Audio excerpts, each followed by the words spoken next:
नमस्कार दोस्तों, कैसे हो आप सब लोग। उम्मीद करता हूँ सब अच्छे होंगे। तो दोस्तों, मुझे आप लोगों से एक छोटी सी शिकायत है कि आप लोग स्टोरी तो बहुत अच्छे से सुन रहे हो, लेकिन आप लोग चैनल को सब्सक्राइब करे के हमको सपोर्ट नहीं कर रहे हो। आपको नहीं पता है दोस्तों कि आपका एक सब्सक्राइब हमको बहुत मोटिवेट करता है अगली स्टोरी बनाने के लिए। तो दोस्तों, कहानी को शुरू करते हैं। प्यार अंधा होता है, ये तो सुना होगा आपने, लेकिन क्या प्यार जानलेवा भी हो सकता है? जरा सोचिए, आप एक अनजान घर में पनाह ले और वहां आपको एक पति पत्नी मिले। सब कुछ सामान्य लगे जब तक कि आप ये न देख ले कि पति की आंखों में पुतलियां नहीं है और पत्नी के पैरों के नीचे परछाई नहीं है। ये कहानी सिर्फ भूतों की नहीं है, ये कहानी है एक ऐसे जाल की जहां एक बार फंसने के बाद इंसान की रूह तक गुलाम बन जाती है। एक ऐसी चुड़ैल जो सिर्फ मारती नहीं बल्कि शरीर पर कब्जा करती है। इस कहानी का अंत सुनने के बाद शायद आप किसी अनजान जगह रुकने से पहले 100 बार सोचेंगे। तो चलिए शुरू करते हैं खौफ का ये सफर। अमावस की रात थी। आसमान में चांद का नामो निशान नहीं था, सिर्फ घना काला अंधेरा था जो रामपुर वीरान गांव की पुरानी हवेली को अपनी आगोश में लिए हुए था। ये गांव अब वीरान कहलाता था, लेकिन कुछ साल पहले तक यहां हंसते खेलते परिवार रहते थे। अब यहां सिर्फ सन्नाटा था, ऐसा सन्नाटा जो कानों में चीखता था। और इस सन्नाटे के बीच गांव के पश्चिमी छोर पर बनी वो हवेली, वो आज भी आबाद थी, या शायद आबाद कहना गलत होगा। वहां कुछ था जो जीवित नहीं था मगर सांसें ले रहा था। कहानी की शुरुआत होती है राघव से। राघव जो शहर से एक पत्रकार था और पुरानी शापित जगहों पर रिसर्च करना उसका जुनून था। उसे रामपुर वीरान के बारे में एक ट्रक ड्राइवर से पता चला था। ड्राइवर ने कहा था, साहब, उस गांव के पास से गुजरना भी मत। वहां एक औरत रहती है और उसका पति। लोग कहते हैं वो इंसान नहीं है। जो भी वहां गया वो या तो वापस नहीं आया, या जो वापस आया वो नहीं रहा। राघव को इन बातों पर यकीन नहीं था, लेकिन एक अच्छी स्टोरी की तलाश उसे उस रात रामपुर वीरान ले आई। उसकी जीप गांव के बाहर ही खराब हो गई थी। चारों तरफ जंगल और बीच में एक कच्ची सड़क जो सीधे उस हवेली की ओर जाती थी। राघव ने अपना बैग उठाया, टॉर्च जलाई और पैदल ही चल पड़ा। हवा में एक अजीब सी गंध थी, सड़े हुए फूलों और पुराने खून की मिलीजुली बदबू। जैसे जैसे वो हवेली के करीब पहुंच रहा था, उसे अजीब आवाजें सुनाई देने लगी। ऐसा लग रहा था जैसे सूखी पत्तियों पर कोई बहुत भारी कदमों से चल रहा हो। लेकिन जब वह टॉर्च घुमाता तो वहां कोई नहीं होता। हवेली का मुख्य द्वार लकड़ी का बना था, जिस पर दीमक लग चुकी थी, लेकिन वह अभी भी मजबूती से बंद था। राघव ने दरवाजा खटखटाया। कोई है? उसकी आवाज सन्नाटे में गूंज गई। कुछ देर तक कोई जवाब नहीं आया। फिर बहुत धीमे से चरमराते हुए दरवाजा खुला। सामने एक आदमी खड़ा था। उम्र करीब 40 के आसपास रही होगी। चेहरा उतरा हुआ, आंखें धंसी हुई और बेजान, जैसे किसी ने उसके अंदर से आत्मा खींच ली हो। उसने एक पुराना मैला कुचैला कुर्ता पजामा पहना हुआ था। जी, उस आदमी की आवाज में कोई भाव नहीं था, बिल्कुल सपाट, जैसे कोई रिकॉर्डिंग बज रही हो। मेरा नाम राघव है, राघव ने कहा अपनी घबराहट को छुपाते हुए। मेरी गाड़ी खराब हो गई है, क्या मैं रात भर यहां रुक सकता हूं? सुबह होते ही मैकेनिक को बुलाकर चला जाऊंगा। आदमी ने राघव को ऊपर से नीचे तक देखा। उसकी नजरें अजीब थी। वह राघव को देख नहीं रहा था, बल्कि उसे परख रहा था, जैसे कसाई बकरे को परखता है।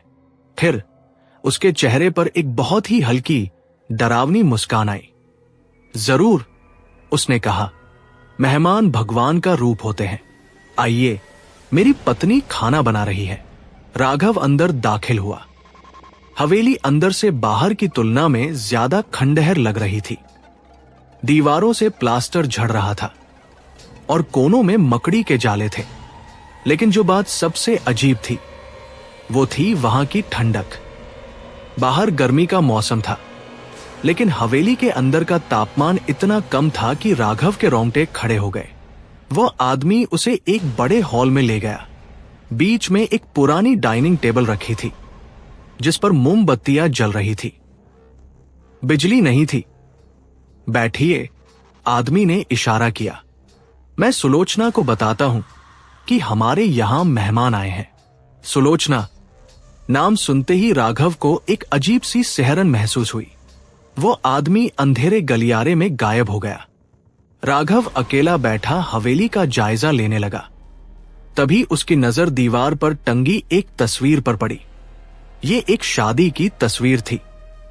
वही आदमी दूल्हे के लिबास में और उसके बगल में एक औरत। औरत बेहद खूबसूरत थी, लेकिन उसकी आंखों में कुछ ऐसा था जो राघव को असहज कर रहा था। तस्वीर में भी ऐसा लग रहा था जैसे वो औरत सीधे राघव को घूर रही हो। और सबसे डरावनी बात, तस्वीर में उस औरत के पैरों के पास परछाई नहीं थी। तभी पीछे से पायल की आवाज आई। छन छन छन। राघव पलटा। गलियारे से एक औरत आ रही थी। उसने लाल रंग की साड़ी पहनी हुई थी, बिल्कुल दुल्हन की तरह। उसका चेहरा घूंघट में था, लेकिन उसके हाथ बहुत ही गोरे, लगभग सफेद थे और उंगलियां असामान्य रूप से लंबी थी। स्वागत है। उसकी आवाज शहद की तरह मीठी थी, लेकिन उस मिठास में जहर घुला था। मेरे पति बता रहे थे कि आप रास्ता भटक गए हैं। जी। राघव खड़ा हो गया। माफ कीजिए, आपको तकलीफ दी। तकलीफ? वो हंसी। उसकी हंसी किसी इंसान की हंसी नहीं लग रही थी। वो खनखनाती हुई, गूंजती हुई हंसी थी जो दीवारों से टकराकर वापस आ रही थी। हमें तो मेहमानों का इंतजार रहता है। बरसों से कोई आया नहीं। उसका पति, जिसका नाम शायद केशव था, ट्रे में खाना लेकर आया। उसने चुपचाप खाना मेज पर रख दिया। राघव ने गौर किया कि केशव के हाथ कांप रहे थे। ऐसा लग रहा था जैसे वह किसी अदृश्य रस्सी से बंधा हुआ है और हर काम किसी और के इशारे पर कर रहा है। आप भी बैठिए, राघव ने शिष्टाचारवश कहा। हम बाद में खाएंगे। सुलोचना, वो औरत, ने कहा। वो मेज के दूसरी तरफ बैठ गई, लेकिन उसने अपना घूंघट नहीं उठाया। आप शुरू कीजिए। राघव ने खाने की ओर देखा। खाना देखने में तो ठीक लग रहा था, दाल, चावल और सब्जी, लेकिन उसमें से भाप नहीं निकल रही थी, बावजूद इसके कि केशव उसे अभी लेकर आया था। राघव को भूख लगी थी। उसने एक निवाला उठाया। जैसे ही उसने खाना मुंह में डाला, उसे एक अजीब सा स्वाद आया, जैसे मिट्टी और राख। उसने मुश्किल से निवाला निगला। खाना अलग स्वाद का है, उसने कहा। गांव का खाना है, सुलोचना बोली। अब वह मेज पर अपनी उंगलियों से ताल दे रही थी। टक टक टक। राघव जी, आप करते क्या हैं? मैं पत्रकार हूं, राघव ने बताया, पानी का गिलास उठाते हुए। पुरानी कहानियों पर लिखता हूं। अचानक केशव के हाथ से पानी का जग छूट गया और जमीन पर गिरकर चकनाचूर हो गया। सुलोचना ने केशव की तरफ गर्दन घुमाई, बहुत झटके से, एक अप्राकृतिक कोण पर। माफ करना, केशव बुदबुदाया। उसकी आंखों में खौफ तैर गया। वह जल्दी जल्दी कांच के टुकड़े उठाने लगा। राघव ने देखा कि सुलोचना टेबल के नीचे से अपना पैर बढ़ा रही है, और उसने जो देखा उससे उसका खून जम गया। साड़ी का किनारा थोड़ा ऊपर उठा था और सुलोचना के पैर, वो उल्टे थे, एड़ियां आगे की तरफ और पंजे पीछे की तरफ। राघव का दिल जोर से धड़कने लगा। ट्रक ड्राइवर की बात उसके दिमाग में गूंजने लगी। वो इंसान नहीं है, उसे यहां से निकलना होगा अभी। मुझे लगता है मेरी भूख मर गई है। राघव ने खड़े होते हुए कहा, मैं शायद अपने कमरे में जाकर आराम करना चाहूंगा। सुबह जल्दी निकलना है। इतनी जल्दी? सुलोचना भी खड़ी हो गई। अब वह राघव के बहुत करीब आ गई थी। इतनी करीब कि राघव को उसके बदन से वही सड़े हुए फूलों की बदबू आने लगी जो उसने बाहर महसूस की थी। कहानी तो अभी शुरू हुई है। पत्रकार बाबू, आप तो कहानियों के लिए ही आए थे ना? आप क्या कह रही हैं? राघव पीछे हटा। केशव, सुलोचना ने आदेश दिया, दरवाजा बंद कर दो। केशव, जो अभी भी जमीन पर बैठा था, यांत्रिक रूप से खड़ा हुआ। उसकी आंखों से अब आंसू बह रहे थे, लेकिन उसके चेहरे पर वही सपाट भाव था। जी मालकिन, उसने कहा और मुख्य दरवाजे की तरफ बढ़ा। नहीं, राघव चिल्लाया और दरवाजे की तरफ दौड़ा, लेकिन केशव उससे पहले वहां पहुंच गया था। उसने एक झटके में भारी भरकम लकड़ी का कुंडा लगा दिया। राघव ने केशव को धक्का देने की कोशिश की, लेकिन वह आदमी, जो देखने में इतना कमजोर लग रहा था, चट्टान की तरह अपनी जगह पर जमा रहा। केशव ने राघव का हाथ पकड़ लिया। उसकी पकड़ लोहे की तरह सख्त थी। भागने की कोशिश मत करो, केशव ने धीरे से कहा। उसकी आवाज अब कांप रही थी। वो नाराज हो जाएगी, और जब वो नाराज होती है तो बहुत दर्द होता है। राघव ने पीछे मुड़कर देखा। सुलोचना ने अपना घूंघट हटा दिया था। राघव की चीख उसके गले में ही अटक गई। उसका चेहरा आधा सड़ा हुआ था। एक आंख की जगह सिर्फ काला गड्ढा था, जिसमें कीड़े रेंग रहे थे। होंठ फटे हुए थे, जिनसे काला खून रिस रहा था। लेकिन उसकी दूसरी आंख, वो एकदम सही थी, बड़ी और सम्मोहक, जो सीधे राघव की आत्मा में झांक रही थी। मेरा पति बहुत अच्छा है ना? सुलोचना मुस्कुराई और उसके सड़े हुए दांत दिखाई दिए। उसने मुझे अपनाया जब सबने मुझे मार दिया था। अब हम एक परिवार है और हमें अपना परिवार बढ़ाना है। उसने हवा में हाथ उठाया। हवेली की सभी मोमबत्तियां एक साथ बुझ गई। अब सिर्फ अंधेरा था, और उस अंधेरे में चमक रही थी सुलोचना की वो एक डरावनी आंख। राघव ने अपनी जेब से फोन निकाला और टॉर्च जलाई। रोशनी पड़ते ही उसने देखा कि सुलोचना अब मेज के पास नहीं थी। वो गायब हो चुकी थी। कहाँ गई वो? राघव ने केशव से पूछा, जो अभी भी उसका हाथ पकड़े हुए था। केशव ने एक खौफनाक हंसी हंसी। अब उसकी आवाज बदल चुकी थी। ये केशव की आवाज नहीं थी। ये एक औरत की आवाज थी जो केशव के मुंह से निकल रही थी। मैं तुम्हारे पीछे हूं। राघव ने झटका देकर अपना हाथ छुड़ाया और पीछे पलटा, लेकिन वहां कोई नहीं था। तभी उसे अपनी गर्दन पर ठंडी बर्फीली उंगलियां महसूस हुई। तुम्हारे शरीर की खुशबू बहुत अच्छी है, राघव। वही आवाज अब सीधे उसके कान में फुसफुसाई। केशव अब बूढ़ा हो गया है। उसका शरीर अब मेरे वजन को संभाल नहीं पाता। मुझे एक नया घर चाहिए। राघव समझ गया, ये चुड़ैल सिर्फ लोगों को मारती नहीं है, ये उनके शरीरों पर कब्जा करती है। केशव उसका पति नहीं, उसका पहला शिकार था। एक ऐसा जिंदा लाश जिसे वो अपनी जरूरतों के लिए इस्तेमाल करती थी। राघव ने पूरी ताकत से केशव को धक्का दिया और सीढ़ियों की तरफ भागा। उसे याद आया कि ऊपर की खिड़की शायद खुली हो सकती है। वो सीढ़ियां चढ़ने लगा, लेकिन सीढ़ियां कभी खत्म ही नहीं हो रही थी। वो जितना चढ़ता, गलियारा उतना ही लंबा होता जाता। तुम कहीं नहीं जा सकते, सुलोचना की आवाज पूरे घर में गूंज रही थी। ये घर मेरा है, यहां की हर ईंट, हर साया मेरा गुलाम है। अचानक राघव का पैर फिसला। किसी ने उसका टखना पकड़ लिया था। उसने नीचे देखा। सीढ़ियों के बीच से लकड़ी को तोड़ते हुए सड़े गले हाथ निकल रहे थे और उसके पैरों को जकड़ रहे थे। छोड़ो मुझे, राघव चिल्लाया, अपने दूसरे पैर से उन हाथों को मारने की कोशिश करते हुए। तभी सीढ़ियों के ऊपर अंधेरे में सुलोचना दिखाई दी। वो हवा में तैर रही थी। उसके बाल खुले हुए थे और सांपों की तरह लहरा रहे थे। वो धीरे धीरे राघव की ओर नीचे आ रही थी। डरना मत, उसने कहा, और अब उसकी आवाज में एक अजीब सा आकर्षण था जो राघव को मदहोश कर रहा था। बस थोड़ा सा दर्द होगा, खैर तुम मेरे हो जाओगे हमेशा के लिए। राघव ने अपनी जेब से एक स्विस नाइफ निकाला जो वो हमेशा अपने साथ रखता था। उसने बिना सोचे उस सड़े हुए हाथ पर वार कर दिया जिसने उसका पैर पकड़ा था। एक तेज चीख गूंजी और हाथ ने उसे छोड़ दिया।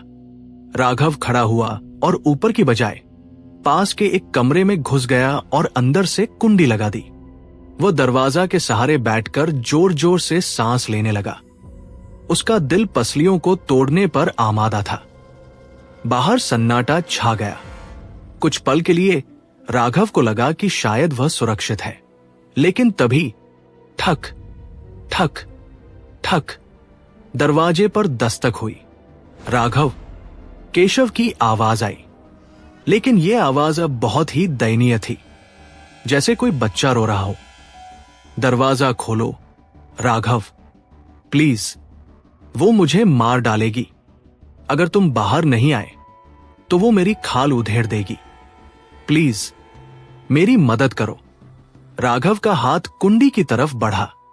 केशव एक इंसान था, शायद वह भी एक पीड़ित था।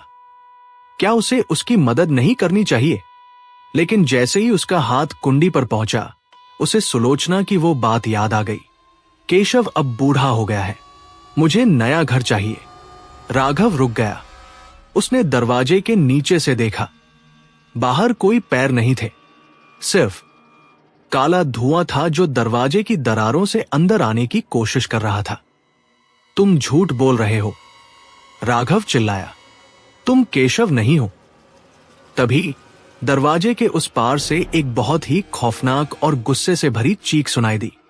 दरवाजा इतनी जोर से हिलने लगा कि लगा अभी उखड़ जाएगा। होशियार लड़का, सुलोचना की असली दानवीय आवाज आई। लेकिन तुम कब तक छुपोगे? रात बहुत लंबी है और मेरे पति को भूख लगी है। कमरे के अंदर की लाइट जलने बुझने लगी और फिर राघव ने देखा कि कमरे के कोने में, जहां अंधेरा सबसे गहरा था, एक साया आकार ले रहा है। वह साया दीवार से निकलकर धीरे धीरे एक इंसान का रूप ले रहा था। वह केशव था। वह दीवार के अंदर से निकल रहा था, जैसे वह किसी तरल पदार्थ से बना हो। उसका आधा शरीर दीवार में था और आधा बाहर। उसका मुंह अजीब तरह से खुला हुआ था और उसकी आंखें पूरी तरह सफेद थी। मैंने कहा था ना राघव, केशव का आधा शरीर बोला। उसके हाथ राघव की तरफ बढ़े। हम मेहमानों को जाने नहीं देते। राघव खिड़की की तरफ भागा। उसने खिड़की खोलने की कोशिश की, लेकिन वो जाम थी। केशव अब पूरा बाहर आ चुका था। वो लड़खड़ाता हुआ किसी कठपुतली की तरह राघव की तरफ बढ़ रहा था। उसके हाथ में अब एक जंग लगा हुआ बड़ा सा चाकू था। ये शरीर, केशव बोला, लेकिन आवाज सुलोचना की थी। ये अब मेरा हो जाएगा। राघव ने पास पड़ा एक भारी फूलदान उठाया और पूरी ताकत से खिड़की के शीशे पर दे मारा। छनन्न, शीशा टूट गया। बिना पीछे देखे राघव ने दूसरी मंजिल से नीचे छलांग लगा दी। वो नीचे गीली घास पर गिरा। उसके कंधे में तेज दर्द हुआ। शायद हड्डी उतर गई थी, लेकिन रुकने का वसत नहीं था। वो लंगड़ाते हुए जंगल की तरफ भागा, लेकिन जैसे ही वो हवेली के अहाते से बाहर निकलने वाला था, उसने देखा कि जंगल के पेड़ों के बीच दर्जनों लोग खड़े थे। गांव वाले, वे सब स्टैच्यू की तरह स्थिर खड़े थे, हवेली की तरफ मुंह किए हुए। उन सबकी आंखें बंद थी और वे सब एक ही सुर में कुछ बुदबुदा रहे थे। आवाहन, आवाहन, रक्तांबरा का आवाहन। राघव समझ गया, ये सिर्फ एक चुड़ैल और उसके पति की कहानी नहीं थी। ये पूरा गांव, ये सब उसके गुलाम थे। वो अकेली नहीं थी, उसने अपनी एक पूरी फौज बना रखी थी। और अब वे सब धीरे धीरे अपनी आंखें खोल रहे थे। उनकी आंखें भी केशव की तरह पूरी तरह सफेद थी। सुलोचना हवेली की छत पर खड़ी थी। उसका लाल जोड़ा हवा में लहरा रहा था। उसने नीचे राघव की तरफ इशारा किया और जोर से चिल्लाई, इसे जाने मत देना। आज की रात इसका शरीर मेरा होगा। सैकड़ों सफेद आंखों वाले गांव वाले एक साथ राघव की तरफ मुड़े और फिर वे सब दौड़ पड़े, जानवरों की तरह चीखते हुए सीधे राघव की तरफ। राघव ने जंगल के अंधेरे में दौड़ना शुरू किया, लेकिन उसे पता था शिकार शुरू हो चुका है और वह अकेला शिकार था। राघव दौड़ रहा था। उसके फेफड़े फटने को तैयार थे और उसका बायां कंधा, जो हवेली से कूदते वक्त उतर गया था, दर्द के मारे चीख रहा था। हर कदम के साथ उसे लगता जैसे कोई गर्म लोहे की सलाख उसके कंधे में घुसा रहा हो, लेकिन वह रुक नहीं सकता था। रुकने का मतलब था मौत, या मौत से भी बदतर कुछ। जंगल स्याह अंधेरे में डूबा था। अमावस की रात का घनापन यहां और भी गहरा लग रहा था। पेड़ों की डालियां किसी राक्षसी पंजों की तरह नीचे झुकी हुई थी, जो दौड़ते हुए राघव के कपड़ों और चेहरे को खरोंच रही थी। कांटे उसके पैरों में चुभ रहे थे, लेकिन एड्रेनालाइन की वजह से उसे अभी कुछ महसूस नहीं हो रहा था। उसके दिमाग में सिर्फ एक ही तस्वीर थी, छत पर खड़ी लाल जोड़े में वो चुड़ैल और नीचे खड़े सैकड़ों गांव वाले जिनकी आंखें सफेद थी। पीछे से आवाजें आ रही थी। वे इंसानों की आवाजें नहीं थी, वे जानवरों की गुर्राहट और पागलों की चीखों का मिलाजुला रूप थी। पकड़ो, उसे पकड़ो, मालकिन को नया शरीर चाहिए। यह केशव की आवाज थी, लेकिन यह एक जगह से नहीं आ रही थी। यह जंगल के हर कोने से गूंज रही थी। ऐसा लग रहा था जैसे पूरा जंगल ही केशव बन गया हो। सूखी पत्तियों पर सैकड़ों कदमों की चरमर की आवाजें राघव के कानों में गूंज रही थी। वे तेज थे, वे थके हुए नहीं थे और उन्हें अंधेरे में देखने के लिए रोशनी की जरूरत नहीं थी। राघव एक विशाल बरगद के पेड़ की जड़ों से टकराकर गिर पड़ा। उसके मुंह से दर्द भरी चीख निकल गई। उसने उठने की कोशिश की, लेकिन उसके शरीर ने जवाब दे दिया, बस अब और नहीं। उसने सोचा उसका अंत निकट था। तभी उसके ठीक कान के पास एक ठंडी हवा का झोंका आया और उस हवा में सुलोचना की आवाज थी। थक गए मेरे प्यारे, आवाज फुसफुसाई। इतना संघर्ष क्यों? केशव ने तो इतनी जल्दी हार मान ली थी।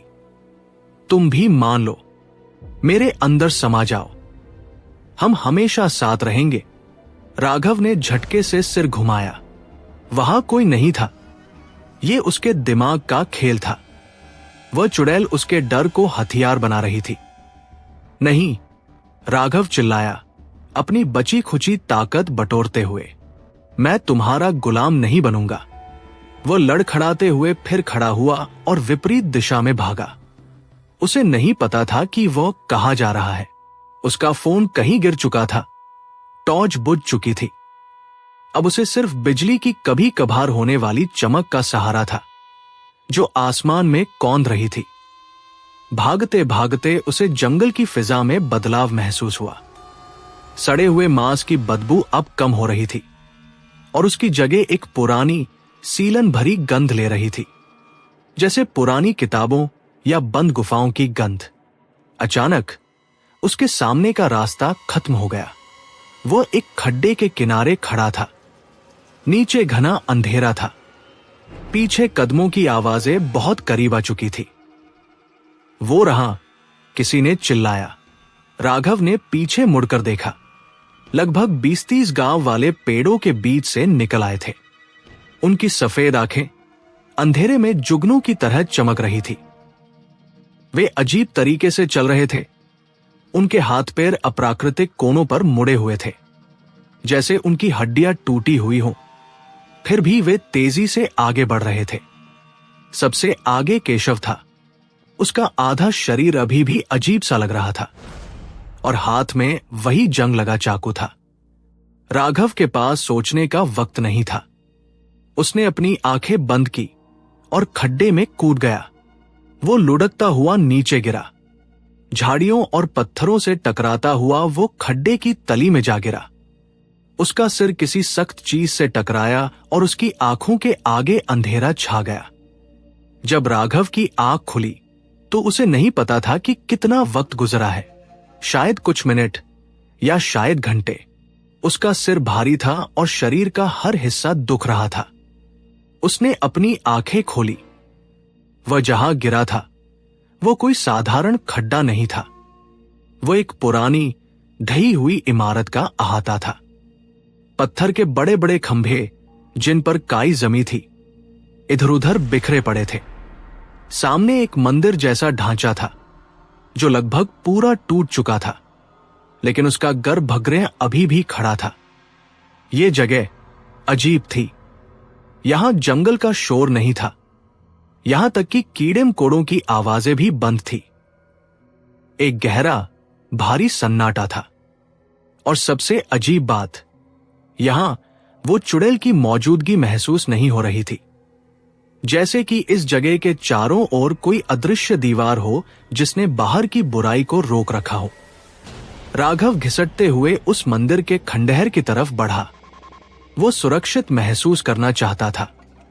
जैसे ही उसने मंदिर के गर्भगृह की चौखट पार की, उसे एक अजीब सी ऊर्जा का एहसास हुआ, जैसे किसी ने उसके ऊपर ठंडा पानी डाल दिया हो। उसका दर्द थोड़ा कम हो गया। गर्भगृह के अंदर एक पत्थर की वेदी पर एक मूर्ति थी। वो इतनी पुरानी और खंडित थी कि पहचानना मुश्किल था कि वो किस देवता की है, लेकिन मूर्ति के गले में नरमुंडों की माला जैसी नक्काशी थी और हाथ में खड्ग था। ये मां काली का एक बहुत ही रौद्र रूप लग रहा था। राघव मूर्ति के सामने टेक लगाकर बैठ गया। वो हाफ रहा था। बच गया, उसने बुदबुदाया। अभी नहीं बचे हो बालक। अंधेरे कोने से एक आवाज आई। राघव उछल पड़ा। दर्द के बावजूद वो रक्षात्मक मुद्रा में आ गया। उसने अपना स्विस नाइफ निकाल लिया। कौन है? राघव ने पूछा। उसकी आवाज कांप रही थी। कोने से एक आकृति धीरे धीरे बाहर आई। वो एक बूढ़ा आदमी था। उसके बाल और दाढ़ी सफेद थे और जटाओं की तरह उलझे हुए थे। उसके शरीर पर सिर्फ एक लंगोट थी और वह राख से सना हुआ था। उसकी आंखें सामान्य थी, इंसानों जैसी। उनमें एक अजीब सी चमक थी, पागलपन और बुद्धिमानी का मिश्रण। मैं बूढ़ा हंसा। उसकी हंसी सूखी खांसी जैसी थी। मैं इस श्मशान का रखवाला हूं। मेरा नाम भैरव है। लोग मुझे पागल कहते हैं। शायद मैं हूं भी। जो यहां इतने साल जिंदा रह गया वो पागल ही होगा। तुम उन गांव वालों में से नहीं हो? राघव ने पूछा। चाकू नीचे नहीं किया। हो, भैरव ने थूक दिया। वो तो अब सिर्फ मांस के पुतले हैं। उनकी आत्माएं तो बहुत पहले ही उस रक्तांबरा ने चबा ली। रक्तांबरा? सुलोचना? भैरव ने घृणा से कहा। वही नाम है ना उसका आजकल। हर 50 साल में वो नया नाम रखती है, नया पति ढूंढती है और फिर नया खेल शुरू होता है। भैरव राघव के पास आया। राघव पीछे हटा, लेकिन बूढ़े ने एक झटके में उसका हाथ पकड़ लिया और उसके कंधे को देखा। हड्डी उतर गई है, भैरव ने सपाट स्वर में कहा। और इससे पहले कि राघव कुछ समझ पाता, भैरव ने एक तेज झटके के साथ उसके कंधे को वापस अपनी जगह पर बिठा दिया। आ! राघव की चीख मंदिर में गूंज गई। दर्द इतना तेज था कि उसकी आंखों से आंसू निकल आए, लेकिन अगले ही पल वो असहनीय टीस कम हो गई। शोर मत मचाओ, भैरव ने डांटा। वो सुन लेगी। हालांकि वो इस जगह के अंदर नहीं आ सकती। क्यों? राघव ने अपना कंधा सहलाते हुए पूछा। क्योंकि ये काल भैरवी का सिद्ध पीठ है। बूढ़े ने मूर्ति की ओर इशारा किया। यह गांव बसने से भी हजारों साल पहले से यहां है। वो चुड़ैल, वो एक पिशाचिनी है। उसकी शक्तियां अपवित्र हैं। ये स्थान पवित्र ऊर्जा का केंद्र है। यहाँ की सीमा रेखा को पार करना उसके बस की बात नहीं, कम से कम सीधे तौर पर तो नहीं। तभी बाहर से एक आवाज आई, वही जानी पहचानी डरावनी आवाज। ठक ठक ठक। कोई मंदिर के टूटे हुए खंभों पर पत्थर मार रहा था। वो आ गए, भैरव ने कहा। उसकी आवाज में डर नहीं, बल्कि एक अजीब सा रोमांच था। राघव ने बाहर झांका। खड्डे के ऊपर किनारे पर सैकड़ों गांव वाले खड़े थे। वे नीचे देख रहे थे। उनकी सफेद आंखें अंधेरे में चमक रही थी। वे नीचे नहीं उतर रहे थे, जैसे कोई अदृश्य शक्ति उन्हें रोक रही हो। और फिर उन सबके बीच से हवा में तैरती हुई सुलोचना नीचे आई। उसका लाल जोड़ा हवा में लहरा रहा था। वो मंदिर के अहाते के ठीक बाहर हवा में रुक गई। उसका सड़ा हुआ चेहरा गुस्से से विकृत था। भैरव, उसकी आवाज गूंजी जैसे बिजलियां कड़क रही हों। मेरे शिकार को बाहर भेजो, तुम उसे नहीं बचा सकते। भैरव मंदिर के बाहर निकला, चौखट के पास खड़ा हो गया।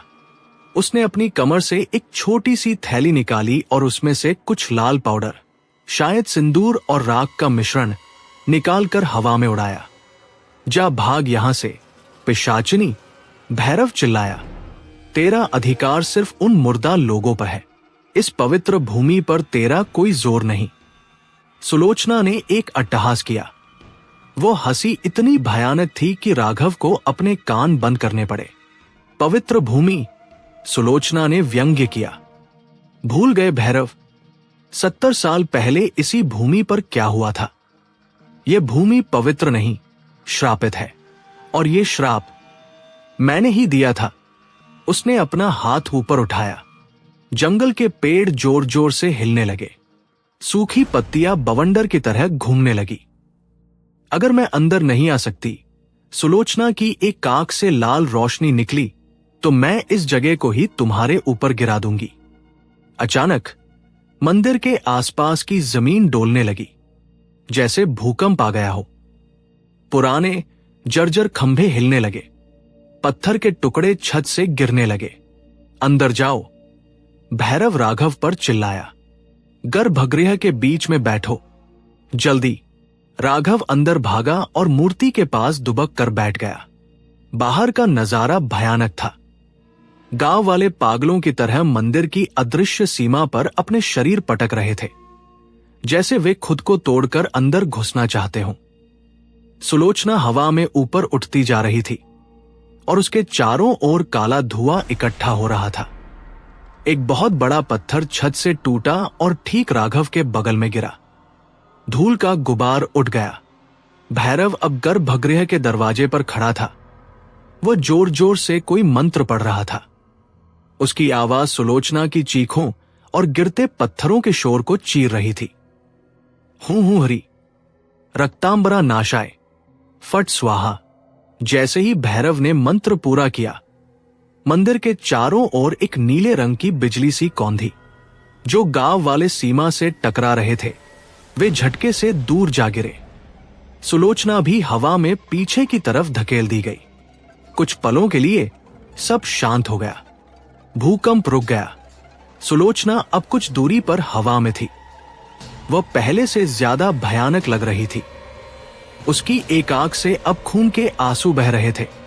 तुमने अच्छा नहीं किया, बूढ़े। उसकी आवाज अब धीमी थी, लेकिन उसमें धमकी ज्यादा थी। तुम्हें लगता है ये घेरा उसे बचा लेगा? सूरज उगने में अभी बहुत वक्त है और मेरे पास बहुत तरीके हैं। उसने केशव की तरफ इशारा किया, जो बाकी गांव वालों के बीच खड़ा था।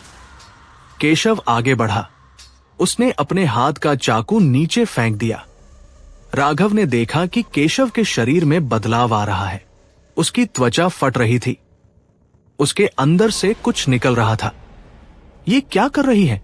राघव ने भैरव से पूछा, जो अब हाफ रहा था और पसीने से तरबतर था। वो अपने पति का बलिदान दे रही है, भैरव ने कांपती आवाज में कहा। वो रक्त बीज का आह्वान कर रही है। अगर केशव का दूषित खून इस पवित्र घेरे पर गिरा तो सुरक्षा कवच टूट जाएगा। केशव का शरीर अब पूरी तरह फट चुका था और उसके अंदर से मांस और हड्डियों का एक ग्रोटेस्क, विकृत ढांचा बाहर निकला। ये केशव नहीं था, ये एक बिना त्वचा का राक्षस था, जिसका शरीर कच्चे मांस जैसा लाल था। वो मांस का राक्षस धीरे धीरे मंदिर की तरफ बढ़ने लगा। उसके हर कदम के साथ जमीन पर खून के धब्बे पड़ रहे थे। राघव ने भैरव की तरफ देखा। बूढ़े की आंखों में पहली बार डर दिखाई दिया। अब हमारे पास ज्यादा वक्त नहीं है, पत्रकार, भैरव ने कहा। अगर बचना है तो हमें वह करना होगा जो पिछले 100 सालों में किसी ने नहीं किया। क्या? राघव ने पूछा। हमें उसका असली शरीर ढूंढना होगा, वो शरीर जिसे उसने पहली बार त्याग कर यह रूप लिया था, उसकी सारी शक्ति का स्रोत, उसका असली कंकाल। बाहर मांस का राक्षस सुरक्षा घेरे के बिल्कुल करीब पहुंच चुका था। उसने अपना एक खूनी हाथ उठाया और अदृश्य दीवार पर रख दिया। एक तेज चिर्रर की आवाज हुई, जैसे गर्म तवे पर पानी डाला गया हो। नीला सुरक्षा कवच कांपने लगा। सुलोचना की खौफनाक हंसी एक बार फिर रात के सन्नाटे को चीर गई। चर्रर, खटाक। आवाज ऐसी थी जैसे किसी ने कांच की बहुत बड़ी दीवार पर हथौड़ा मार दिया हो। मंदिर के चारों ओर जो नीली रोशनी का घेरा था, वो उस मांस राक्षस केशव के छूते ही बिखर गया। हवा में बारूद और सड़े हुए खून की गंध फैल गई। केशव, या जो कुछ भी वो अब बन चुका था, उसने एक भयानक हुंकार भरी। उसके शरीर पर त्वचा नहीं थी, सिर्फ लाल धमनियां और मांसपेशियां फड़क रही थी। उसकी आंखों के गड्ढे अब पूरी तरह काले थे। उसने एक झटके में मंदिर के पत्थर के खंभे को धक्का दिया। सदियों पुराना खंभा भरभरा कर गिर पड़ा। भागो, भैरव चिल्लाया। भैरव ने काली मां की मूर्ति के पीछे की दीवार पर एक छिपे हुए पत्थर को जोर से दबाया। घरर की आवाज के साथ मूर्ति अपनी जगह से खिसक गई और उसके नीचे एक अंधेरा, संकरा रास्ता दिखाई दिया। ये एक पुरानी सुरंग थी जो पाताल की ओर जाती लग रही थी। अंदर कूदो, जल्दी, भैरव ने राघव को धक्का दिया। राघव ने बिना कुछ सोचे उस अंधेरे बिल में छलांग लगा दी। उसके पीछे भैरव कूदा और ठीक उसी पल केशव का मांसल हाथ उस जगह पर पड़ा जहां वे एक सेकंड पहले खड़े थे। उसके नुकीले नाडून पत्थर पर रगड़ खाए, जिससे चिंगारियां निकली। भैरव ने अंदर से एक लीवर खींचा और ऊपर का रास्ता पत्थर की सल्लियों से बंद हो गया।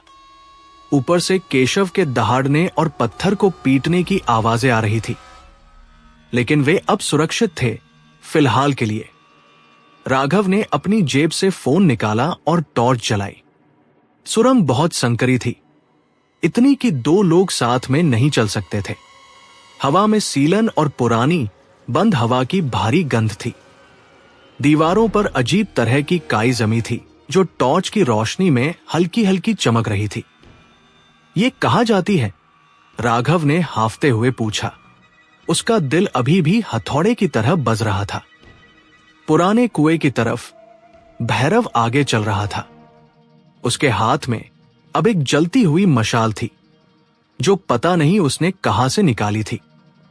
ये सुरंग उस जमाने की है जब राजा महाराजा आक्रमण के समय भागने के लिए इसका इस्तेमाल करते थे, लेकिन पिछले 70 सालों से इसका इस्तेमाल कोई और कर रहा था। कौन? राघव ने पूछा, हालांकि उसे जवाब का अंदाजा था। वही, भैरव ने कड़वाहट से कहा। सुलोचना, या कहूं रूपमती। रूपमती?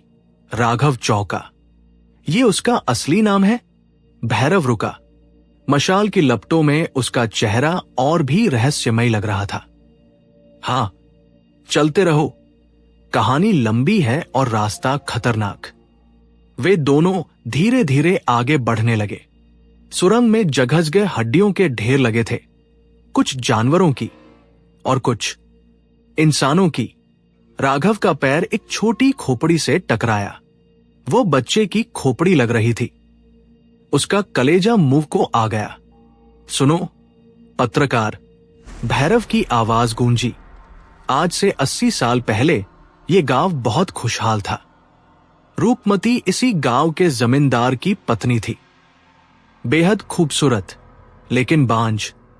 उसे बच्चे नहीं हो रहे थे। गांव वाले ताने देते थे, सास कोसती थी। रूपमती का घमंड उसकी खूबसूरती थी, लेकिन उसका दुख उसका खालीपन था। राघव चुपचाप सुनता रहा। उसकी नजरें दीवारों पर रेंगते हुए बड़े बड़े कन खजूरों पर थी। अपनी खूबसूरती ढलते देख और वारिस न दे पाने के डर से उसने काला जादू शुरू किया। भैरव ने बताया। उसने गांव के बाहर रहने वाले एक अघोरी तांत्रिक से संपर्क किया। तांत्रिक ने उसे रक्त यौवन विद्या दी, लेकिन उसकी कीमत बहुत भारी थी। क्या कीमत? राघव ने पूछा। अमावस की रात उसे उस इंसान का दिल चाहिए था जो उसे सबसे ज्यादा प्यार करता हो। भैरव की आवाज में एक सिहरन थी। उसका पति जमींदार विक्रम सिंह उसे देवी की तरह पूजता था। उस रात, करवा चौथ की रात, जब विक्रम उसके लिए पानी लेकर आया तो रूपमती ने पानी पीने के बहाने उसकी गर्दन पर खंजर चला दिया। राघव को झुरझुरी आ गई। उसे याद आया हवेली में केशव का क्या हाल था। ये औरत, यह चुड़ैल अपने पति को ही शिकार बनाती है। ये उसका पैटर्न है। उसने विक्रम का दिल निकालकर तांत्रिक को दिया और तांत्रिक ने उसे अमरता और कभी न खत्म होने वाली खूबसूरती का श्राप दिया। भैरव ने आगे कहा, हां, मैं इसे श्राप कहता हूं, वरदान नहीं, क्योंकि उस विद्या ने रूपमती को पिशाचनी बना दिया। उसे जिंदा रहने के लिए हर अमावस को खून चाहिए था और समाज में छुप कर रहने के लिए एक पति। तो केशव उसका 20वां पति था। भैरव ने कहा, वो हर कुछ सालों में एक नए परदेसी को खसाती है, उससे शादी करती है और फिर धीरे धीरे उसकी जीवन शक्ति चूस लेती है। जब वो आदमी पूरी तरह खोखला हो जाता है तो वो उसे अपना गुलाम, अपना वाहन बना लेती है और खुद नया शिकार ढूंढने निकल पड़ती है। अचानक सुरंग हिलने लगी, ऊपर से मिट्टी झड़ने लगी। वो जान गई है हम कहां हैं। राघव घबराया। नहीं, भैरव ने ऊपर देखा। वो ऊपर जमीन पर हमें ढूंढ रही है। उसकी सेना जमीन खोद रही है। हमें तेज चलना होगा। राघव ने अपनी चाल तेज कर दी। लेकिन हम जा कहां रहे हैं और उस कंकाल का क्या चक्कर है? रूपमती को अमरता तो मिली, भैरव ने समझाया, लेकिन तांत्रिक ने एक सुरक्षा भी रखी थी। उसने रूपमती की असली आत्मा को उसके पहले पति विक्रम सिंह की अस्थियों के साथ बांध दिया था। अगर हम उन अस्थियों को और रूपमती के उस पहले मानव शरीर के कंकाल को ढूंढ ले और उसे जला दें, तो उसकी शक्ति खत्म हो जाएगी। और वो कंकाल कहाँ है? पुराने बरगद के नीचे, भैरव ने कहा। वही पेड़ जहां उसने विक्रम को मारकर दफनाया था, वही पेड़ जहां से उसकी काली शक्ति निकलती है। अचानक सुरंग का रास्ता एक बड़े हॉल में खुला। यहां का नजारा देखकर राघव के पैरों तले जमीन खिसक गई। ये एक गुफा थी, लेकिन इसकी दीवारें पत्थर की नहीं थी। दीवारें जड़ों से बनी थी, मोटी, काली और गीली जड़ें जो आपस में गुंथी हुई थी। और उन जड़ों के बीच लोग फंसे हुए थे, दर्जनों लोग, आधे जड़ों के अंदर, आधे बाहर। उनकी खाल सूखी हुई थी, जैसे ममी हो, लेकिन वे मरे नहीं थे। उनकी आंखें खुली थी और हिल रही थी। वे सब करहा रहे थे, हे भगवान! राघव ने मुंह पर हाथ रख लिया। ये कौन है? ये उसके पिछले पति हैं। भैरव ने मशाल ऊंची की। रोशनी पड़ते ही उन ममिनुमा आकृतियों ने करहाना शुरू कर दिया। मार दो, हमें मार दो। राघव ने देखा कि उन लोगों के शरीरों से पतली पतली जड़ें निकलकर जमीन के अंदर जा रही थी। ये उसका पोषण कक्ष, भैरव ने घृणा से कहा। वो इन सबको यहां जिंदा रखती है। जब उसे जरूरत होती है वो इनकी बची खुची ऊर्जा खींच लेती है। ये पूरा पेड़ इन बदकिस्मत लोगों के खून और दर्द पर पल रहा है। तभी गुफा के दूसरे छोर से एक सरसराहट हुई। दीवारों पर लगी जड़ें अचानक सांपों की तरह हिलने लगी। एक मोटी जड़ तेजी से राघव की तरफ लपकी और उसके गले को जकड़ लिया। आहक! राघव हवा में उड़ गया। जड़ उसे दबा रही थी। उसका दम घुटने लगा। राघव! भैरव चिल्लाया। उसने अपनी मशाल से उस जड़ पर वार किया। आग लगते ही जड़ पीछे हट गई, एक दर्दनाक चीख के साथ, जैसे जड़ को भी दर्द होता हो। राघव जमीन पर गिरा, जोर जोर से खांसते हुए, लेकिन अब सारी जड़ें जाग चुकी थी। वे हर तरफ से उन दोनों पर हमला कर रही थी। ये जाल है, भैरव चिल्लाया, अपनी मशाल को चारों तरफ घुमाते हुए। वो जानती थी हम यहां आएंगे। उसने इस जगह की पहरेदारी जड़ों को सौंप रखी है। एक जड़ ने भैरव का पैर पकड़ लिया और उसे घसीटने लगी। भैरव गिर पड़ा, मशाल उसके हाथ से छिटक गई। भैरव जी! राघव दौड़ा। उसने अपना स्विस नाइफ निकाला और पागलों की तरह उस जड़ को काटने लगा। जड़ सख्त थी, लकड़ी और मांस का अजीब मिश्रण, उसमें से काला चिपचिपा द्रव निकल रहा था। काफी मशक्कत के बाद जड़ कटी। भैरव मुक्त हुआ। मशाल, मशाल उठाओ! भैरव चिल्लाया। राघव ने मशाल उठाई, लेकिन तब तक बहुत देर हो चुकी थी। मशाल बुझ गई थी। अब वहां सिर्फ राघव के फोन की टॉर्च की मध्यम रोशनी थी, और अंधेरे में वे ममिनुमा पति अपनी जगहों से बाहर निकल रहे थे। वे धीरे धीरे लड़खड़ाते हुए राघव और भैरव की तरफ बढ़ रहे थे। वे जड़ों से आजाद हो चुके थे, लेकिन अब वे सुलोचना के आदेश का पालन कर रहे थे। हमारे साथ जुड़ जाओ, एक मम्मी ने अपनी सूखी हुई आवाज में कहा। उसका जबड़ा एक तरफ लटक रहा था। भागो! भैरव ने अंधेरे में एक दिशा की तरफ इशारा किया जहां हवा का झोंका आ रहा था। निकास उधर है। वे दोनों भागे। उनके पीछे मुर्दों की वो फौज थी जो सदियों से तड़प रही थी। रास्ता उबड़ खाबड़ था। वे कई बार गिरे, टकराए, लेकिन रुके नहीं। आखिरकार उन्हें सामने चांद की रोशनी दिखाई दी, एक छोटा सा छेद जहां से बाहर निकला जा सकता था। वे दोनों हाथापाई करते हुए उस छेद से बाहर निकले और गीली घास पर गिर पड़े। वे बाहर आ चुके थे। ठंडी हवा चल रही थी, लेकिन जब राघव ने सिर उठाकर देखा कि वे कहां निकले हैं, तो उसका खून जम गया। वे हवेली के ठीक पीछे थे, और उनके सामने वो विशाल, डरावना बरगद का पेड़ खड़ा था। यह कोई सामान्य पेड़ नहीं था। इसकी जड़ें जमीन के ऊपर उठी हुई थी, जैसे विशाल अजगर लेटे हों। पेड़ के तने पर एक इंसानी चेहरे जैसी आकृति बनी हुई थी, जिसका मुंह खुला हुआ था और आंखें बंद थी। यही है वो। भैरव ने पेड़ की तरफ इशारा किया। यही है रक्तांबरा का दिल। राघव खड़ा हुआ। तो हमें क्या करना है? इसे जलाना है? नहीं, इतना आसान नहीं। भैरव ने अपनी थैली टटोली। हमें इसकी मुख्य जड़ के नीचे खोदना होगा। वही वो कंकाल है। तभी पेड़ के ऊपर से एक भारी चीज जमीन पर कूदी। धम! धूल का गुबार उठा। जब धूल छंटी तो राघव ने देखा कि सामने केशव खड़ा था, वही मांस का राक्षस। वो सुरंग के रास्ते नहीं, बल्कि जमीन के ऊपर से दौड़कर यहां पहुंच गया था। वह अब पहले से भी ज्यादा भयानक लग रहा था। उसके नुकीले पंजों से खून टपक रहा था, और केशव अकेला नहीं था। पेड़ के पीछे से सुलोचना धीरे धीरे बाहर आई। वो अब हवा में नहीं उड़ रही थी, वो जमीन पर चल रही थी। उसका रूप अब बदल चुका था। वो अब सुंदर नहीं दिख रही थी। उसका चेहरा पूरी तरह गल चुका था, बाल झड़ चुके थे और उसकी उंगलियां खंजर की तरह लंबी हो गई थी। ये उसका असली रूप था, पिशाचिनी का रूप। स्वागत है। सुलोचना की आवाज अब एक जानवर की गुर्राहट जैसी थी। तुमने मेरा काम आसान कर दिया। मैं तुम्हें ढूंढ ही रही थी और तुम खुद मेरे दिल के पास आ गए। उसने केशव की तरफ इशारा किया।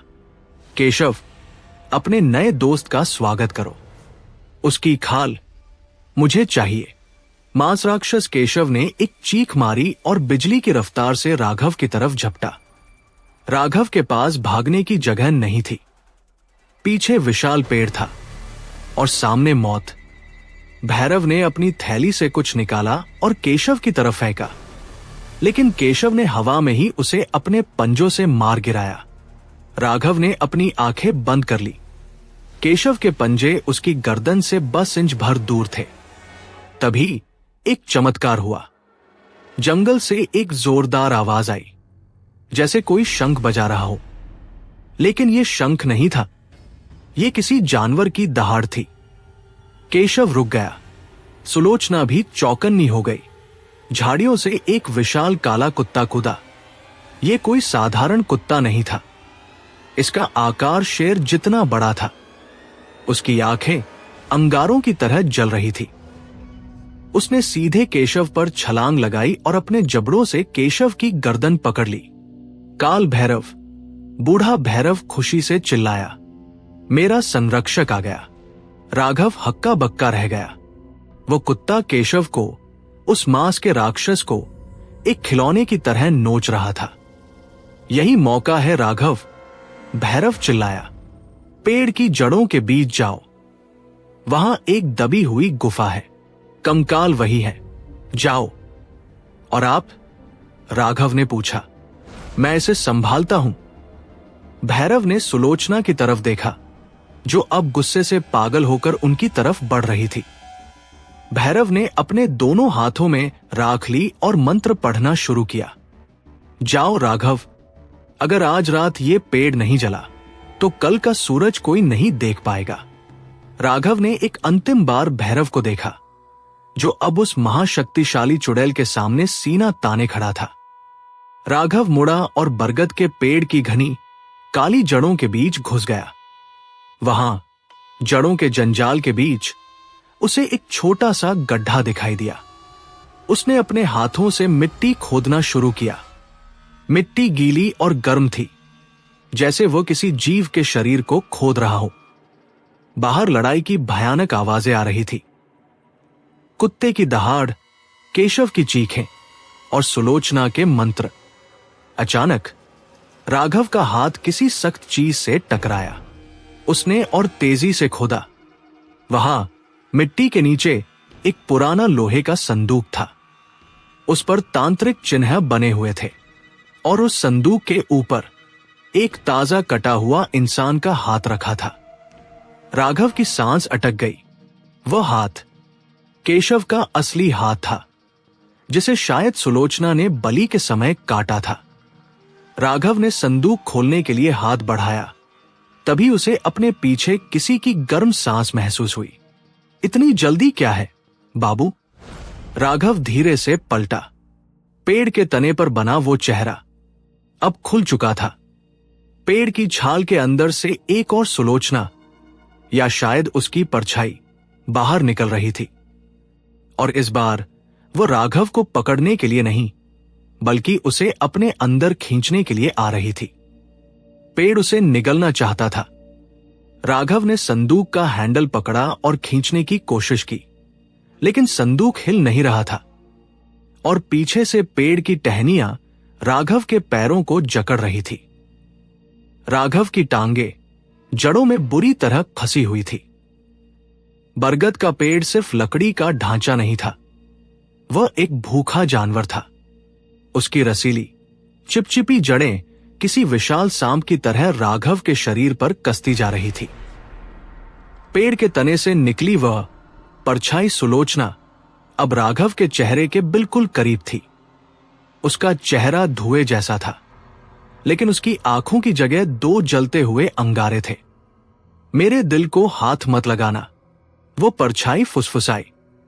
उसकी आवाज में इतनी ठंडक थी कि राघव की पलकों पर बर्फ जमने लगी। राघव ने अपने हाथ में पकड़े उस लोहे के संदूक के हैंडल को नहीं छोड़ा। संदूक भारी था, जमीन में धंसा हुआ। राघव ने अपनी पूरी जान लगाकर उसे अपनी तरफ खींचा। कड़क पेड़ की एक जड़ जो संदूक को जकड़े हुए थी, टूट गई। संदूक थोड़ा बाहर आया। राघव ने परछाई के चेहरे पर अपनी कोहनी से वार किया, लेकिन उसका हाथ धुएं के आर पार हो गया। वो परछाई ठोस नहीं थी, लेकिन उसका स्पर्श किसी तेजाब की तरह जलने वाला था। राघव की शर्ट का वो हिस्सा जल गया जहां उस परछाई ने उसे छू लिया था। तू मुझे रोक नहीं सकती, राघव चिल्लाया। उसने पास पड़ा एक नुकीला पत्थर उठाया और संदूक के जंग लगे ताले पर दे मारा। ठन्न, ताला नहीं टूटा। उसने दोबारा मारा। ठन्न, ताला अब भी बंद था। पेड़ की जड़ें अब उसकी गर्दन तक पहुंच चुकी थी। उसका दम घुट रहा था। बाहर का दृश्य हवेली के पिछवाड़े में कयामत का मंजर था।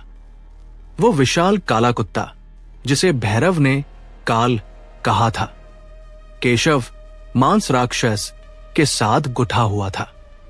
केशव के पास कोई हथियार नहीं था, उसका पूरा शरीर ही हथियार था। उसकी हड्डियां शरीर से बाहर निकलकर कांटों का रूप ले चुकी थी। कुत्ते ने केशव का एक हाथ अपने जबड़े में दबोच लिया और एक ही झटके में उसे उखाड़ फेंका।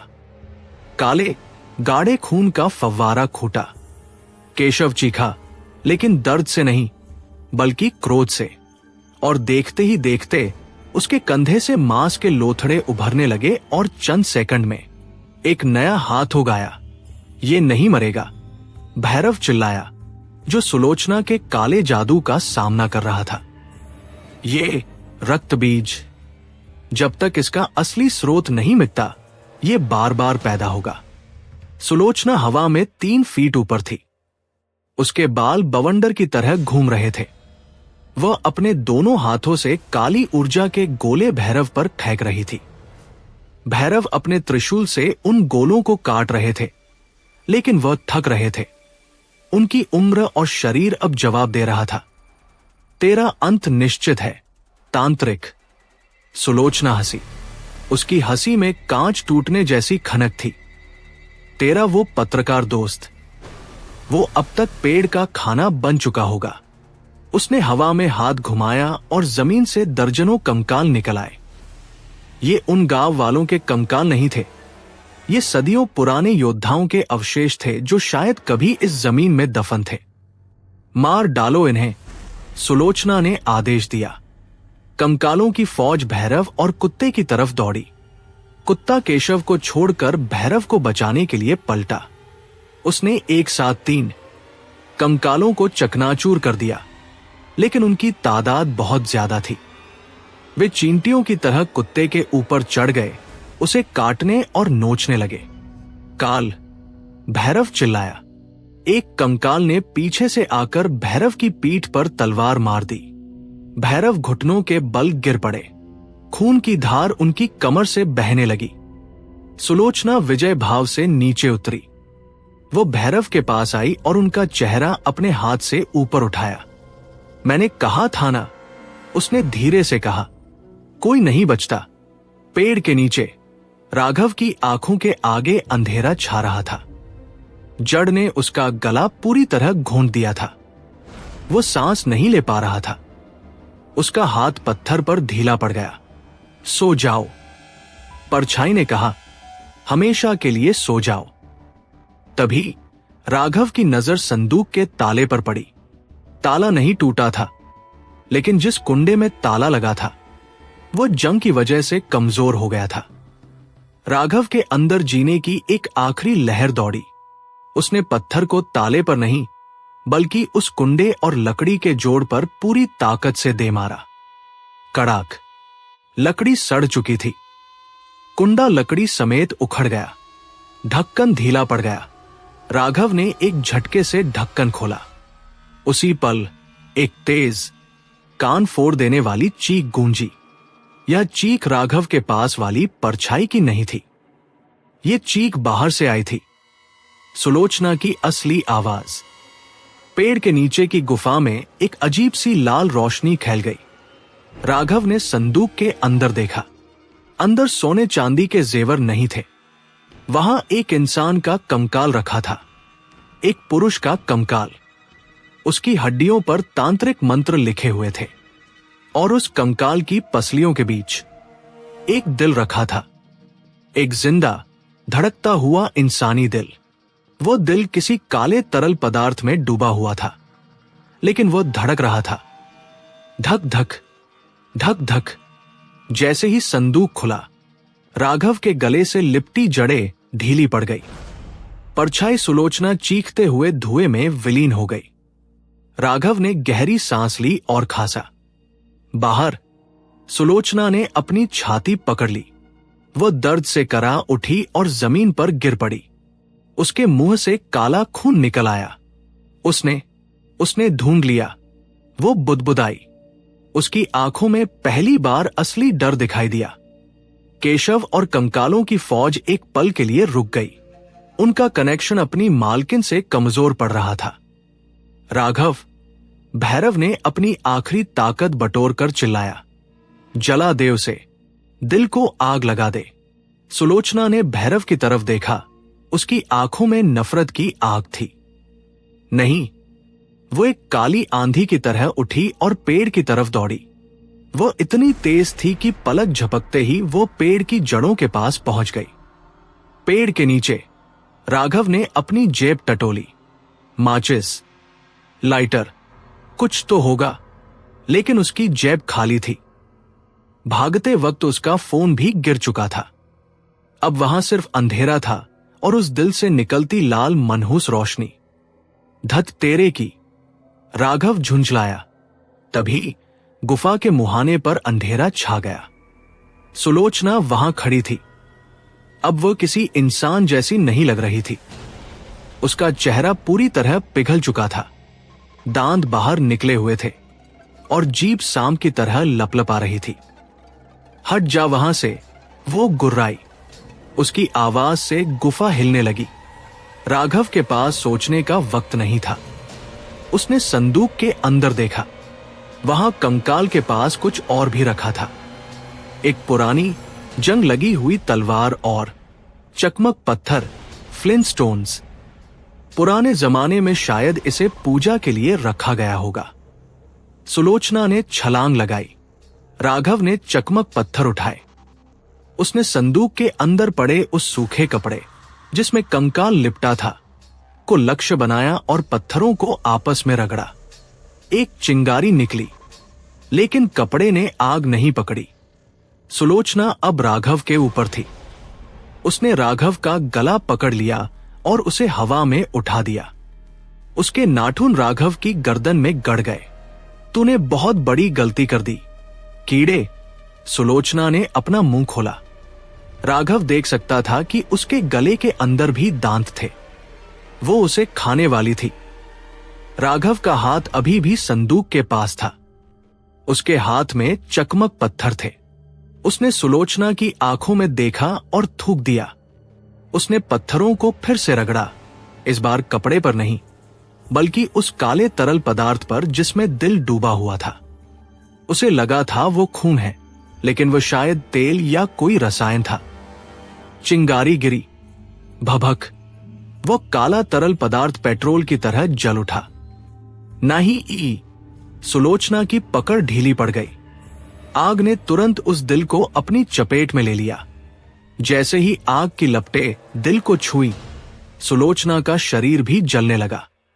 ऐसा लग रहा था जैसे आग सुलोचना के शरीर में नहीं, बल्कि उसकी आत्मा में लगी हो।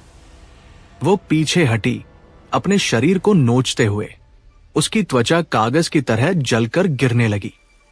राघव संदूक से दूर लुढ़क गया। आग बहुत तेजी से फैल रही थी।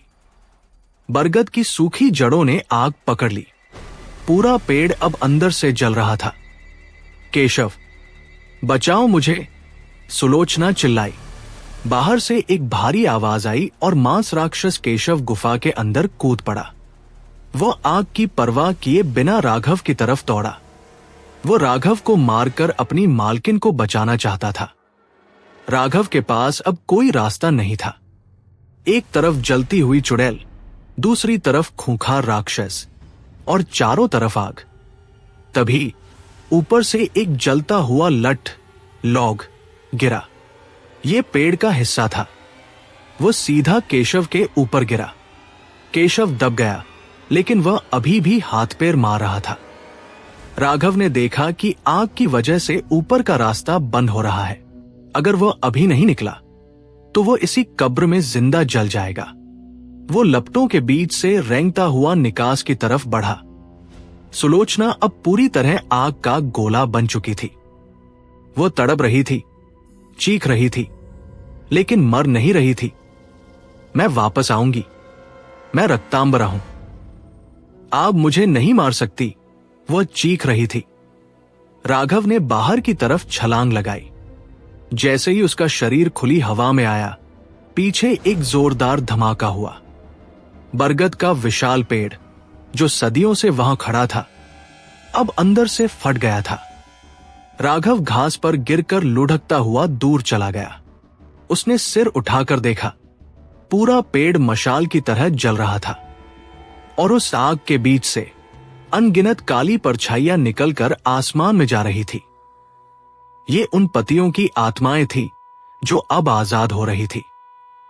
लेकिन खतरा अभी टला नहीं था। भैरव वहां नहीं थे। वो कुत्ता काल जमीन पर अधमरा पड़ा था और आग के बीच से एक आकृति बाहर निकल रही थी। वो सुलोचना नहीं थी और न ही वह केशव था। वह दोनों का मिलाजुला जला हुआ विकृत रूप था। सुलोचना ने अपने आप को बचाने के लिए केशव के शरीर को अपने में मिला लिया था। अब जो चीज बाहर आ रही थी, उसके 2 सिर थे, 4 हाथ थे और वो पूरी तरह जली हुई थी। वह चीज जो अब न नर थी न नारी, सिर्फ एक शैतान थी। धीरे धीरे राघव की तरफ बढ़ी। तूने मेरा घर जलाया। उस शैतान के दोनों मुंह एक साथ बोले। एक आवाज सुलोचना की, दूसरी केशव की। अब तू मेरा घर बनेगा। राघव के पास अब न ताकत थी न हथियार। वो पीछे खिसका। उसकी पीठ हवेली की दीवार से जा टकराई। शैतान ने अपना हाथ उठाया। उसके हाथ में वही जंग लगा चाकू था जो केशव ने गिरा दिया था। राघव ने अपनी मौत को सामने देखा। उसने आंखें बंद कर ली। तभी भोर की पहली किरण कुटी। सूरज की एक पतली सी किरण बादलों को चीरती हुई सीधे हवेली के अहाते में गिरी। शैतान, जो अब तक राघव की तरफ बढ़ रहा था, अचानक रुक गया। जैसे ही सूरज की रोशनी उसके जले हुए मांस पर पड़ी, उसमें से धुआं निकलने लगा। नहीं, अभी नहीं। सूरज इतनी जल्दी कैसे? शैतान चीखा। भैरव, जो एक टूटी हुई दीवार के सहारे बैठे थे और अपना पेट पकड़े हुए थे, उन्होंने एक कमजोर मुस्कान के साथ कहा, अमावस की रात सत्म हुई, पिशाचिनी, तेरा समय समाप्त हुआ। राघव ने आंखें खोली। उसने देखा कि शैतान सूरज की रोशनी में राख बन रहा है। उसके शरीर के टुकड़े हवा में बिखर रहे थे। मैं फिर आऊंगी। शैतान की आवाज अब हवा में घुल रही थी। रक्त कभी नहीं सूखता, और इसके साथ ही वो विभत्स प्राणी राख के ढेर में बदल गया। हवेली शांत हो गई। गांव वाले, जो कंकालों और मूर्छित अवस्था में पड़े थे, अब धीरे धीरे होश में आ रहे थे या हमेशा के लिए शांत हो रहे थे। उनका वशीकरण टूट चुका था। राघव खड़ा हुआ, लड़खड़ाता हुआ भैरव के पास गया। बाबा, राघव ने पूछा। भैरव ने आंखें खोली। उनका चेहरा पीला पड़ चुका था। काम हो गया, पत्रकार। हाँ, राघव ने हाफते हुए कहा। वो खत्म हो गई। बुराई कभी पूरी तरह खत्म नहीं होती। भैरव ने खांसते हुए कहा। उनके मुंह से खून आ गया। बस उसे कुछ समय के लिए सुला दिया जाता है। लेकिन आज हम जीत गए। भैरव ने उस राख के ढेर की तरफ इशारा किया। उस राख को बहते पानी में बहा देना और इस जगह को कभी मुड़कर मत देखना। इतना कहकर भैरव की गर्दन एक तरफ लुढ़क गई। उनकी सांसें थम गई। राघव सन्न रह गया। वो वही घुटनों के बल बैठ गया। वो काला कुत्ता लंगड़ाते हुए आया और भैरव के शव के पास लेट गया, एक धीमी दुख भरी आवाज निकालते हुए। सूरज अब पूरी तरह निकल आया था। हवेली जो रात भर नरक बनी हुई थी, अब सिर्फ एक पुराना खंडहर लग रही थी। राघव ने कुछ देर बाद हिम्मत जुटाई। उसने एक कपड़े में उस राक्षस की राख को जमा किया। उसका शरीर दर्द से टूट रहा था, लेकिन उसे ये काम करना था। वो गांव से बाहर निकला। उसे लगा कि कहानी खत्म हो गई है, लेकिन जैसे ही उसने अपनी जीप, जो मैकेनिक ने ठीक कर दी थी या शायद वो पैदल ही जा रहा था, के पास पहुंचा, उसने अपनी जेब में हाथ डाला। उसकी जेब में कुछ था। उसने निकाल कर देखा। ये वही सोने का कंगन था जो उसने संदूक में देखा था। पता नहीं कब और कैसे यह उसकी जेब में आ गया। कंगन पर ताजा खून लगा था और तभी जीप के शीशे में उसे अपनी परछाई दिखी। परछाई ने राघव की तरह हरकत नहीं की। परछाई मुस्कुरा रही थी, एक औरत की मुस्कान। राघव ने पीछे मुड़कर देखा। वहां कोई नहीं था, लेकिन हवा में एक धीमी सी फुसफुसाहट गूंजी। मैंने कहा था ना राघव, तुम मेरे हो जाओगे। राघव ने कंगन को दूर फेंक दिया और गाड़ी स्टार्ट की। वो वहां से भागा, धूल उड़ाते हुए शहर की तरफ। वो रामपुर वीरान से तो निकल गया था, लेकिन क्या रामपुर वीरान उससे निकला था?